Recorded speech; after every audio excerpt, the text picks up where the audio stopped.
Hola amigos, les habla la profe Yani. Bienvenidos a mi canal.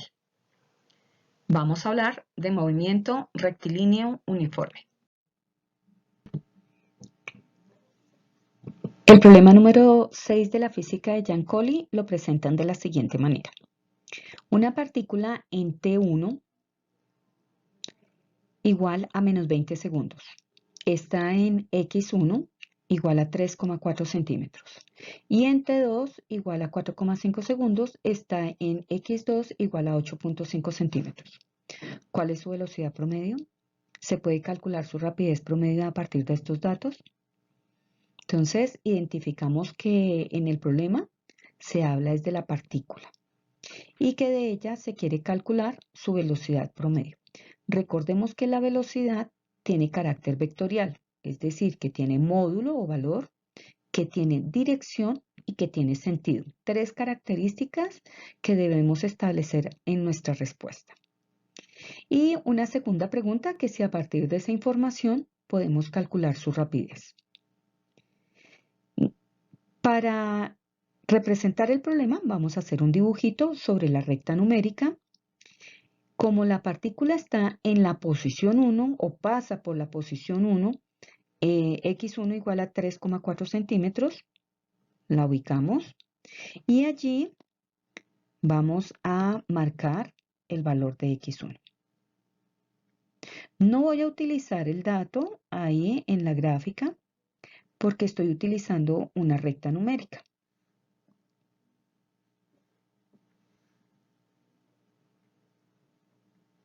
Y en esa posición, el cronómetro está marcando menos 20 segundos.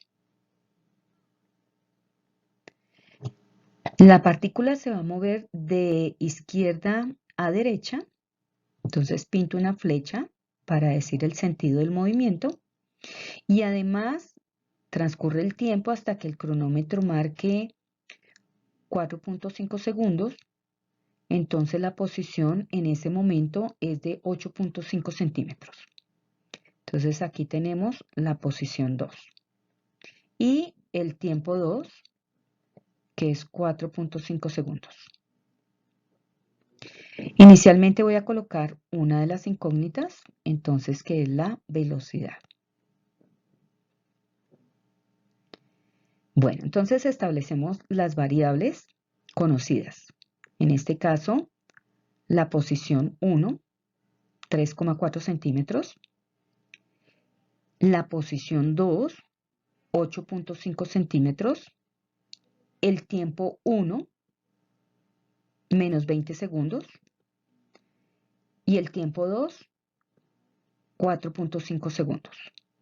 Las variables desconocidas, entonces tenemos la velocidad y tenemos la rapidez.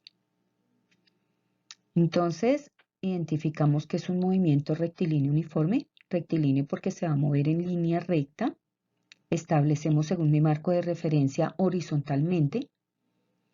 Entonces, y es uniforme porque su velocidad y su rapidez en ese trayecto no va a cambiar.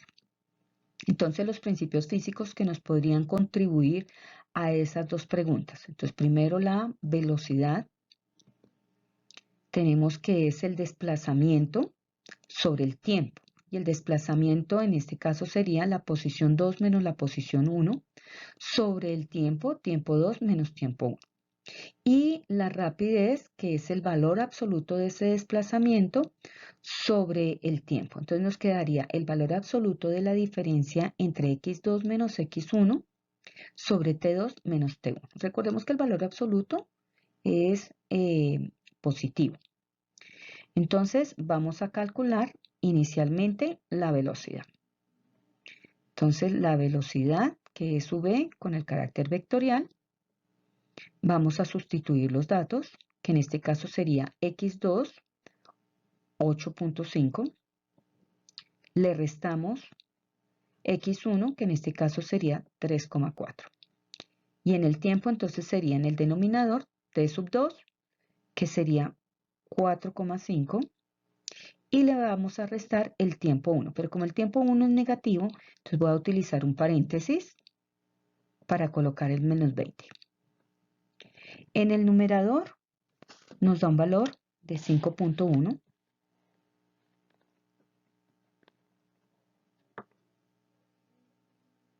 De 5.1 y lo vamos a dividir, menos por menos nos daría más, 4.5 más 20 nos daría 24.5. Resolviendo ese cociente, nos queda entonces que la velocidad es igual a 0,21 centímetros sobre segundo.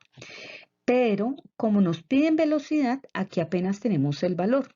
Este valor nos dio positivo, quiere decir que se está moviendo hacia la derecha. Voy a anotarlo acá. Entonces voy a colocar aquí un positivo para decir que se mueve en el sentido positivo de mi eje de referencia. Y a su vez voy a colocar el vector unitario y para decir que es horizontalmente y darle el carácter vectorial. Entonces, la magnitud es 0,21 centímetros sobre segundo, que se mueve hacia la derecha y horizontalmente. Entonces, ya tenemos calculado nuestra velocidad. Ahora la segunda pregunta es que si a partir de esa información podemos calcular la rapidez. Sí, sí podemos calcular la rapidez. ¿Por qué? Porque resulta que necesitamos la posición 2, que la tenemos. Tenemos la posición 1, tenemos el tiempo 2 y tenemos el tiempo 1. Como nos damos cuenta, en la rapidez, recordemos que la letra V solita, y entonces vamos a hacer la diferencia entre la posición 2, pero el valor absoluto. Sabemos que esa diferencia nos va a dar 5,1. Valor absoluto. Porque recordemos que las distancias son valores absolutos. Y en el tiempo que sería 24,5. El valor absoluto de 5.1 es 5.1. Dividido en 24,5. Resolviendo ese cociente, entonces nos va a quedar que la rapidez es 0,21 centímetros sobre segundo. Fíjense que aquí en la rapidez no nos interesa ni la dirección ni el sentido, a diferencia de la velocidad. Importante anotar las unidades. Entonces, debemos decir que sí, que con la información que nos ofrece el problema, podemos calcular la rapidez. De esta manera, hemos contestado las dos preguntas que recaen sobre la partícula. Si te gustó este video, por favor, regálame un like. Si tienes inquietudes o algún problema que solucionemos, por favor, déjalo en los comentarios. Y no olvides suscribirte a mi canal, La Profe Yani.